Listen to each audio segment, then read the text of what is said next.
teman-teman, pada kesempatan kali ini saya akan memaparkan tugas UTS saya. Namun sebelumnya, yang pertama yang saya hormati Ibu Merintan selaku dosen mata kuliah dan teman-teman semua yang saya banggakan. Perkenalkan, nama saya Murniati Laia dengan NIM 28921502259 Prodi Manajemen. Yang pertama yaitu menjelaskan lingkup analisa laporan keuangan. Yang pertama ada analisis vertikal, yaitu membandingkan komponen laporan keuangan dalam suatu periode untuk melihat proporsi relatif dari setiap pos. Kedua, analisis horizontal, yaitu membandingkan laporan keuangan dari beberapa periode untuk melihat tren dan pertumbuhan. Yang ketiga, analisis rasio, yaitu menggunakan rasio keuangan seperti rasio likuiditas, profitabilitas, dan solvabilitas untuk mengukur kinerja dan stabilitas perusahaan.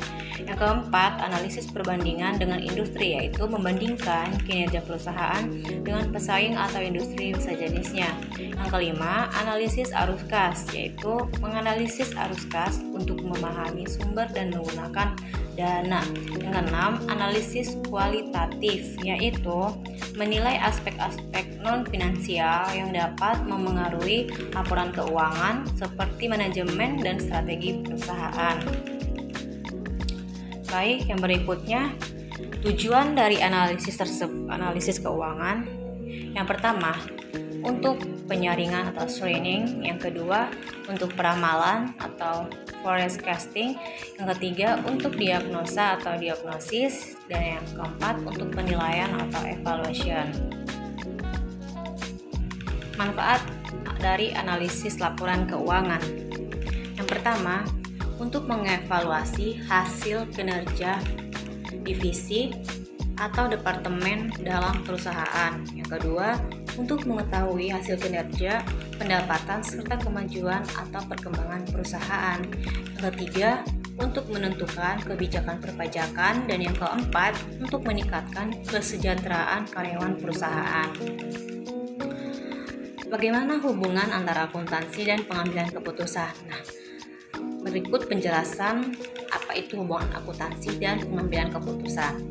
Sistem informasi akuntansi adalah sesuatu yang sangat dibutuhkan oleh semua pihak, baik pihak internal maupun eksternal perusahaan. Dari sistem informasi akuntansi inilah nantinya akan dijadikan salah satu dasar dalam pengambilan keputusan-keputusan manajerial. Informasi keputusan akuntansi ini dihasilkan dari suatu proses yang mana dalam proses tersebut mengolah peristiwa ekonomi. Dalam proses ini meliputi pengumpulan, pengukuran, penyimpanan, analisis, pelaporan, dan pengelolaan.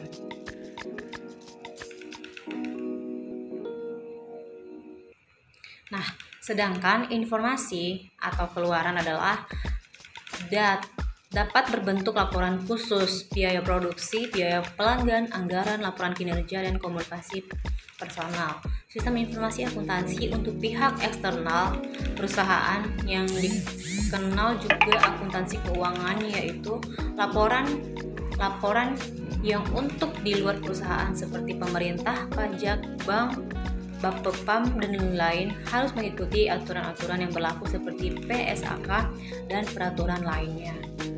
Nah, sedangkan sistem informasi akuntansi itu untuk pihak internal perusahaan. Jadi yang tadi untuk eksternal perusahaan dan yang sistem informasi ini untuk internal perusahaan. Yang dikenal juga akuntansi manajemen ini adalah laporan untuk kebutuhan dalam perusahaan itu sendiri. Laporan ini boleh tidak tunduk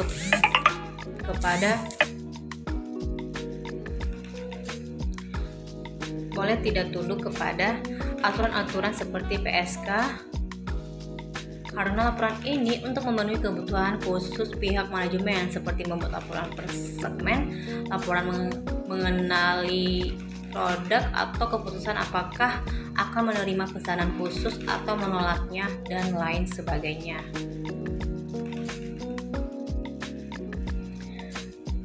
Nah, kegiatan akuntansi manajemen ini dalam suatu perusahaan sangat memegang peranan karena akuntansi manajemen dapat memenuhi permintaan khusus dari manajemen dan dapat melakukan tadi rekayasa dalam membuat keputusan-keputusan taktis, misalkan dalam membuat laporan keuangan untuk sebuah segmen atau laporan keuangan mingguan, bulanan, dan sebagainya, yang mana hal seperti ini tidak dapat dilakukan pada akuntansi keuangan karena akuntansi keuangan ditujukan kepada pihak eksternal dan harus mengikuti aturan-aturan sesuai SAK.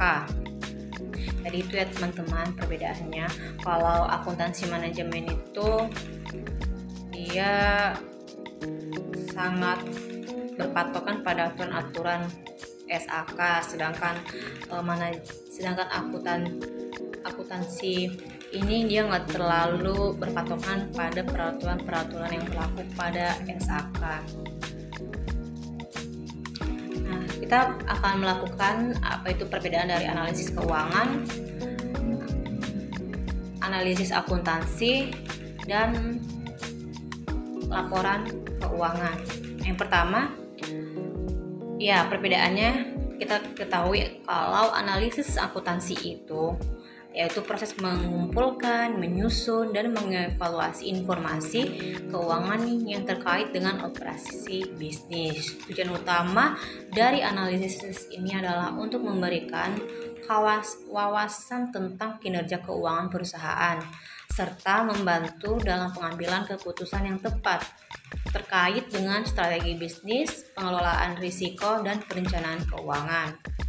Nah, itu untuk analisis akuntansi. Itu penjelasannya, intinya dia mengumpulkan, menyusun, dan mengevaluasi hasil dari informasi keuangan dalam suatu bisnis. Nah, sedangkan analisis keuangan itu yaitu proses mengevaluasi bisnis, proyek, anggaran, dan transaksi yang terkait keuangan lainnya untuk memberikan kinerja dan kesesuaiannya. Biasanya analisis keuangan digunakan untuk menganalisis apakah suatu entitas stabil atau mampu membayar hutang atau liquid atau cukup untuk menguntungkan dan untuk menjamin investasi moneter. Nah, kelihatan kan perbedaannya? Nah, berikutnya perbedaan selanjutnya yaitu mengenai laporan keuangan. Nah, sedangkan laporan keuangan itu dia itu catatan yang berisi informasi keuangan di suatu masa akuntansi yang nantinya dipakai dalam menggambarkan hasil kinerja perusahaan. Nah, laporan keuangan sendiri menjadi bahan dari proses pelaporan keuangan. Kegiatan ini biasa dikerjakan oleh pihak audit di lembaga pemerintah, firma, akuntan, dan lembaga lain. Nah, tujuannya adalah memastikan akurasi serta tujuan terkait pembiayaan, pajak, atau investasi. Nah, itu sudah terlihat jelas ya teman-teman perbedaan dari yang ketiga ini, mulai dari analisis akuntansi, analisis keuangan, dan laporan keuangan. Di sini saya akan menjelaskan mengenai apa itu maksud atau pengertian serta manfaat dari posisi keuangan atau neraca. Ada laporan laba rugi dan laporan perubahan modal serta laporan arus kas. Nah, yang pertama di sini saya akan menjelaskan yang pertama posisi keuangan atau neraca, di mana posisi keuangan atau neraca yaitu dokumen yang bersifat sistematis tentang posisi aset perusahaan. Laporan ini berlaku untuk berbagai jenis perusahaan seperti perusahaan jasa, perusahaan komersial, dan perusahaan manufaktur. Dengan kata lain, laporan posisi keuangan neraca dapat diartikan sebagai ringkasan dari kondisi sebuah aset, kewajiban, dan ekuitas suatu bisnis atau perusahaan. Adapun manfaatnya dari posisi keuangan atau neraca ini yaitu untuk menunjukkan posisi keuangan perusahaan untuk periode waktu tertentu. biasanya ditetapkan pada akhir tahun anggaran dan sisanya pada akhir tahun anggaran atau kalender. Nah, yang kedua, laporan laba rugi. Apa itu laporan laba rugi? Nah, laporan laba rugi yaitu laporan keuangan yang bisa membantu kamu menilai apakah perusahaan mampu menghasilkan profit atau tidak. Jadi jelas ya teman-teman, di sini laporan laba rugi itu dia suatu laporan keuangan yang dimana nantinya kita bisa mengambil keputusan dan terlihat jelas apakah perusahaan tersebut telah mencapai profit atau sebaliknya. Mungkin kalau tidak ada laporan laba rugi ini, kita akan sedikit kewalahan ya untuk mengetahui apakah perusahaan kita itu mencapai profitnya apa tidak gitu. Nah, jadi bagus sekali ya. Adapun manfaat dari laporan laba rugi yaitu menjadikannya sebagai bahan evaluasi keuangan dari transaksi keuangan yang berjalan selama 1 bulan dan 1 tahun, baik transaksi yang menghasilkan kerugian maupun laba. Akumulasi dari total finansial tersebut yang akan menjadi laporan laba rugi perusahaan di periode tertentu. Yang ketiga ada laporan perubahan modal.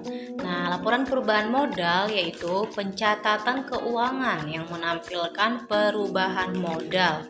Laporan ini dibuat agar perusahaan bisa mengetahui informasi peningkatan maupun penurunan aktiva bersih dari suatu periode.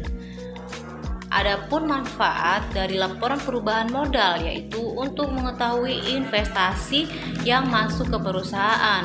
Jumlah investasi ini perlu diketahui secara pasti agar kita bisa memaksimalkan dengan baik. Jangan sampai investasi yang diterima hanya didiamkan. Nah, jadi laporan perubahan modal itu yaitu cara kita, bagaimana kita mengelola investasi yang kita dapat. Nah, investasi itu kan harus kita kelola ya dengan baik. Mengapa? Ya, karena investasi itu sangat-sangat berpengaruh dan juga sangat kita butuhkan. Jadi kita harus menggerakkannya gitu. Jangan kita hanya mendiamkannya. Nah, potensinya bagus untuk dikembangkan dalam kemajuan usaha.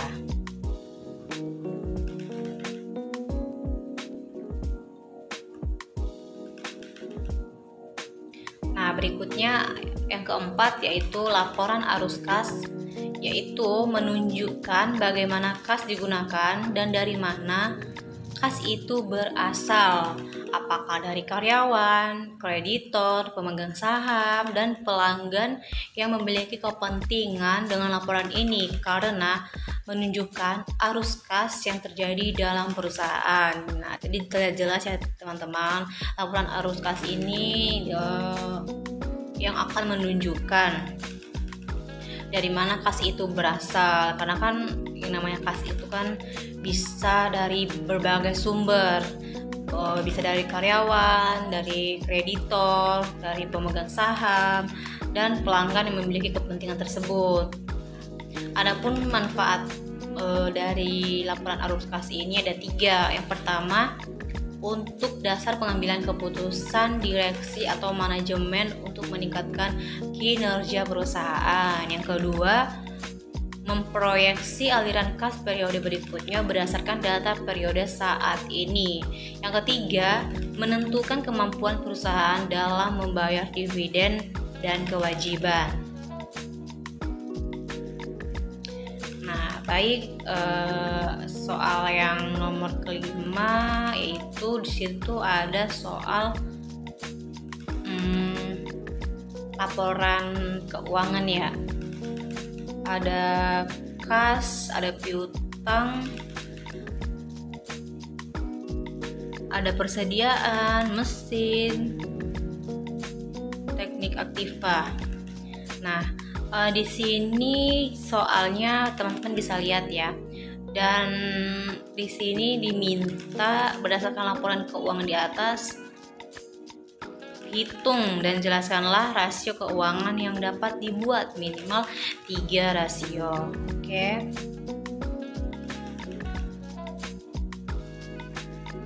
Nah, yang pertama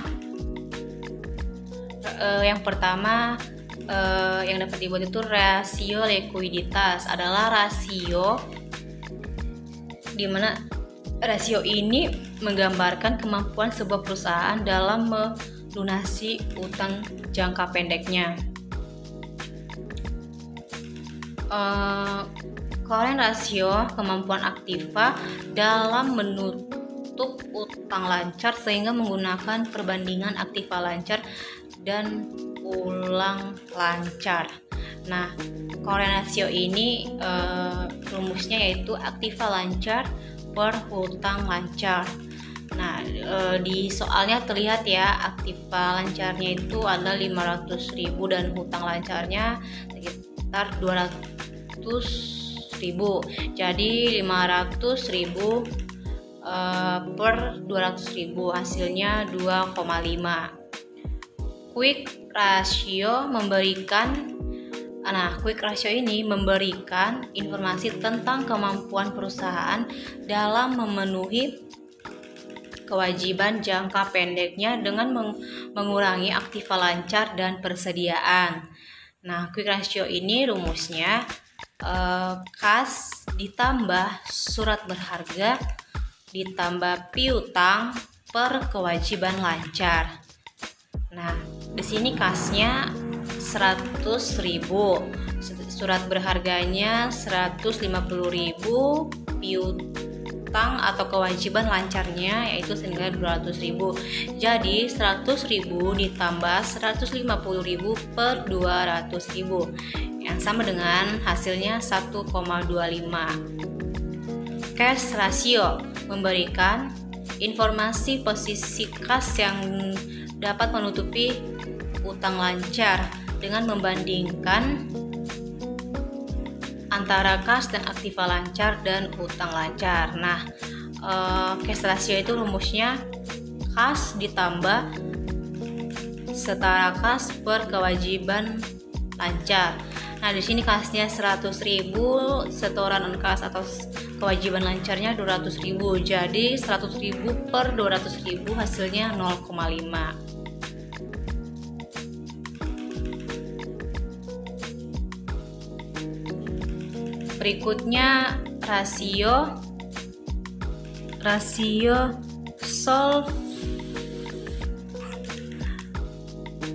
solvabilitas. Nah, rasio ini memperlihatkan kemampuan perusahaan dalam melunasi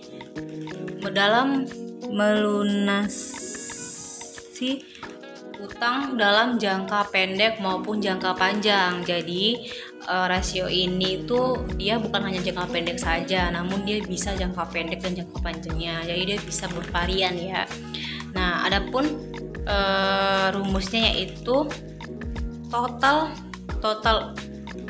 utang dibagi total aktiva dikali 100%. Nah, total utangnya 200.000, total aktivanya 400.000. Jadi 200.000 ditambah 400.000 dibagi 1 juta kali 100%. Nah, yang sama dengan 600.000 dibagi 100.000 dikali 100% yang sama dengan 0,6%. Nah, rasio aktiva itu yaitu rasio yang memperlihatkan tingkat aktivitas aktiva pada beberapa aset di tingkat kegiatan tertentu. Nah, perputaran total aktiva adalah mengukur efektivitas perusahaan dalam menggunakan total aktiva yang dimiliki. Perputaran total aktiva itu rumusnya penjualan dibagi total aktiva, di mana penjualannya 200.000 dibagi 100.000 yang sama dengan 2. Terima kasih teman-teman. Sekian dari persentase tugas saya.